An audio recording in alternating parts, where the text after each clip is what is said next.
ಆತ್ಮೀಯ ಸ್ನೇಹಿತರೆ, ಎಲ್ರಿಗೂ ನಮಸ್ಕಾರ. ನಾನು ನಿಮ್ಮ ಕಿರಣ್ ಕನ್ನಡಿಗ. ಸ್ನೇಹಿತ ಮಿತ್ರರೇ, ನಾನು ನಮ್ಮ ಕಂಪನಿಯ ಒಂದು ಸಸ್ಯಜನ್ಯದಿಂದ ಮಾಡಿರುವಂತಹ ಆರ್ಗ್ಯಾನಿಕ್ ಪ್ರಾಡಕ್ಟನ್ನು ಯೂಸ್ ಮಾಡ್ತಿದ್ದೀನಿ. ಇದು ಯಾವ ರೀತಿ ಯೂಸ್ ಮಾಡಬೇಕಪ್ಪ ಅಂತಂದರೆ, 1 ಲೀಟರ್ ಅನ್ನು 200 ಲೀಟರ್ಗೆ ಬ್ಯಾರ್ಲಿಗೆ ಕದರಬೇಕು. ಬಯೋ ಫರ್ಟಿಲೈಸರ್ ಹಾಗೂ ಅರೆಕಾ ಸ್ಪೆಷಲ್ಲು.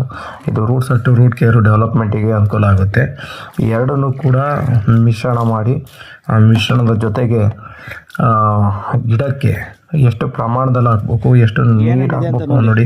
ಫಲ್ವಿಕ್ಕು, ನಿಮಗೆಲ್ಲ ಅಮೋನಿಯಾ ಎಲ್ಲದೂ ಇದೆ. ಪ್ರತಿಯೊಂದು ಇದರಲ್ಲಿ ಏನೇನು ತೋರಿಸಿದೆ ಅದೆಲ್ಲ ಕೂಡ ಈ ಗಿಡಗಳಿಗೆ ಬೇಕಾಗಿರುವಂಥ ಅಂಶಗಳು ಪ್ರತಿಯೊಂದು ಇದರಲ್ಲಿದೆ. ಹೆಚ್ಚಿನ ಮಾಹಿತಿಗಾಗಿ ಅದನ್ನು ನೋಡಿ. ಈಗ ಬಯೋ ಫರ್ಟಿಲೈಸರ್ ಹಾಕ್ತಿದ್ದೀನಿ. ಈ ಬಯೋ ಫರ್ಟಿಲೈಸರು ಕೂಡ 1 ರಿಂದ 1.25 ಲೀಟ್ರು ಪರ್ 200 ಲೀಟ್ರು ಡ್ರಮ್ಮಿಗೆ ಹಾಕಬೇಕು.